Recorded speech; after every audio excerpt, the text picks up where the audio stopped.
Good morning, guys. How are you? I miss you guys. I miss you, giraffes. I wish I could be at school with you guys and that we could play and that we could uh, do all the things that we used to do. But um, guess what? We're gonna do circle time via video. Isn't that cool?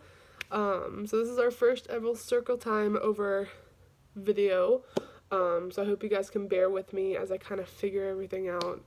This is new to me, just like it's new to you. So I want to kick it off by saying, yay, new month! It's a brand new month. It's April. And so during April, we're going to be talking about the pond. And for those of you who don't know, the pond kind of looks like this. It's a body of water, and it's got lots of plants and lots of animals that live there. So see how the trees are all around the pond? And you guys, you might be able to see a pond in your neighborhood.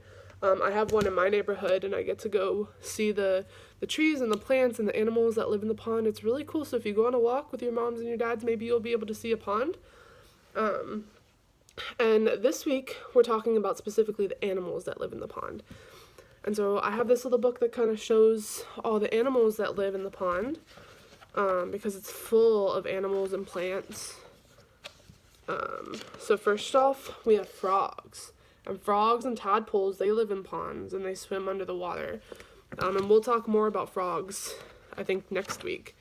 But geese and ducks live in the pond. Dragonflies, you can find lots of bugs and dragonflies at the pond. Turtles love the pond. I love turtles. We're going to talk a lot about turtles next week, I think, because I really love turtles. Fish live in the pond. They swim under the water in the pond.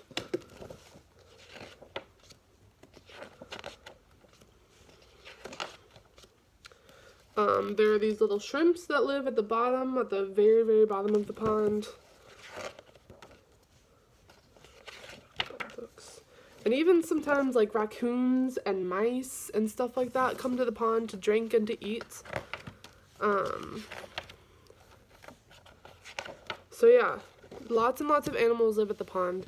And one of the animals that's really cool that lives at the pond are called koi fish. And these are really cool. They're really big, beautiful, colorful koi fish. See how pretty they are? And they come in all different types of colors. Like most of them are orange and white, but some of them are yellow and red. See how pretty they are? And I know if you go to Maymont or if you go to the Metro Richmond Zoo, they have koi fish swimming around in the ponds there. So maybe when we're not quarantined, you and your moms and your dads can go to Maymont or to the zoo or to any other pond, and you might be able to see these koi fish. They're really cool and they're really big. And they're really cool to see swimming around because they're really, really pretty. And also things that live at the pond are reptiles, so like lizards and snakes. And I know snakes are ooh, but the cool thing about the snakes that live at the pond is they don't slither on the ground. They can glide on top of the water. So I have a picture of these snakes gliding on top of the water. See that? See, they don't sink. They glide right on top because they go so fast. So they glide right on top. I think that's pretty cool. So those are the animals that we were talking about this week that live at the pond. Our shape this week is an arrow. That's an arrow, so that I can use to point at stuff. And our color this week is gray. So maybe you guys can find something. Look, I'm wearing gray today. I'm wearing my gray sweatshirt. So maybe you guys can find stuff that's gray around your house. Or if you guys have Twister or anything like that, you can spin the arrow and make a fun game out of that. That'd be really fun for them. And something that I think would be fun for moms and dads to do with their kids this week is to, since snakes can float above and glide above the water, maybe you guys can play a sink or float game where you fill up a bucket and you find your toys and you get to guess whether your toy will sink or if it'll float. If it'll float on top or if it'll sink to the bottom. So moms and dads, I think that would be a fun game for you guys to play, and you can kind of play around with density and stuff like that.